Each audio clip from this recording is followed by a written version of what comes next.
إن الحمد لله وحده والصلاة والسلام على من لا نبي بعده. قال الله تبارك وتعالى: ولهن الربع مما تركتم إن لم يكن لكم ولد فإن كان لكم ولد فلهن الثمن مما تركتم. যাবতীয় প্রশংসা মহান রব্বুল আলামিনের জন্য, অতঃপর দুরূদ এবং তাসলিমাত বর্ষিত হোক মুহাম্মদ সাল্লাল্লাহু আলাইহি সাল্লামের প্রতি সাল্লাল্লাহু আলাইহি সাল্লাম। আল্লাহ রাব্বুল আলামিন বলছেন, আমরা আজকে ইলমুল ফারায়েজের স্ত্রীর অবস্থা সম্পর্কে আলোচনা করব ইনশাআল্লাহ। তো এ সম্পর্কে স্ত্রীরা কতটুকু সম্পদ পাবে? কোন ব্যক্তি, কোন স্বামী মারা গেল, তার স্ত্রী আছে, স্ত্রী জীবিত রয়েছে, তাহলে স্ত্রী কতটুকু সম্পদ পাবে এ নিয়ে আল্লাহ রাব্বুল আলামিন বলছেন, ওয়ালাহুন্নার রুবু মিম্মা তারাকতুম। সূরা নিসার 12 নম্বর আয়াতে বলছেন ওয়ালাহুন্নার রুবু। ওয়ালাহুন্না আই লিজাওজাত, স্ত্রীদের জন্য।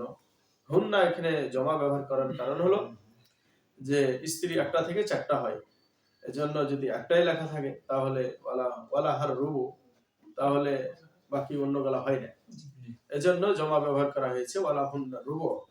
তাদের জন্য রুবু, অর্থাৎ স্ত্রীদের জন্য রুবু মিম্মা তারাকতুম, যা তোমরা রেখে যাচ্ছ। ইল্লাম ইয়াকুন লাকুম ওয়ালাদ, যদি তোমাদের সন্তানাদি না থাকে।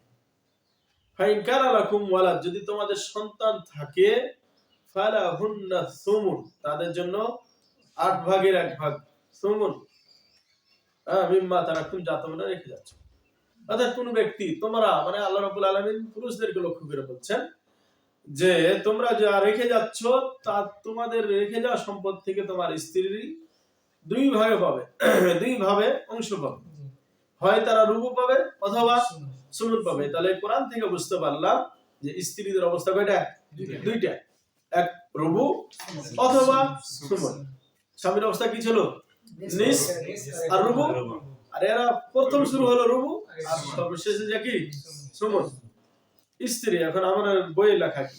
স্ত্রী 1 অথবা 4, একটা হোক আর 4টা হোক, হ্যাঁ, এরা রুবু পাবে, সবাই একসাথে পাবে। মানে মনে করেন একে রুবু দেবো, ওকে রুবু দেবো, ওকে রুবু দেবো, ওকে রুবু দেবো, এটা নয়।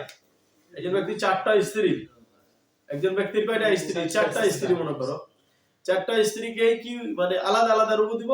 না, এক রুবু দিয়ে 4 জন ভাগ হতে হবে। বুঝা গেল? হ্যাঁ, 1/4 মানে 1/4 অংশ পাবে যদি স্ত্রীর সন্তান অথবা সন্তানের সন্তান না থাকে।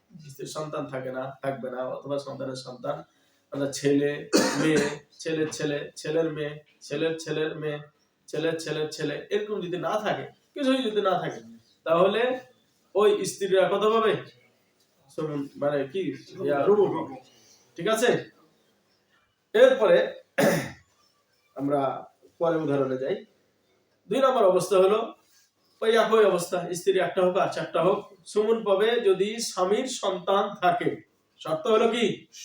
স্বামীর সন্তান থাকে অথবা সন্তানের সন্তান থাকে, যে সন্তান থাকলেই হলো, স্ত্রীরা তখন কত পাবে? সুমুন পাবে। যেমন আল্লাহ বলেন, ফাইন কানা লাকুম ওয়ালাদ, যদি তোমাদের কি থাকে? সন্তান থাকে, ফালাহুন্না সুমুন, তাদের জন্য কি রয়েছে? 1/8, হ্যাঁ, 8 ভাগের 1 ভাগ মিম্মা তারাকতুম, যা তোমরা রেখে যাচ্ছ। আমরা একটা উদাহরণ করি।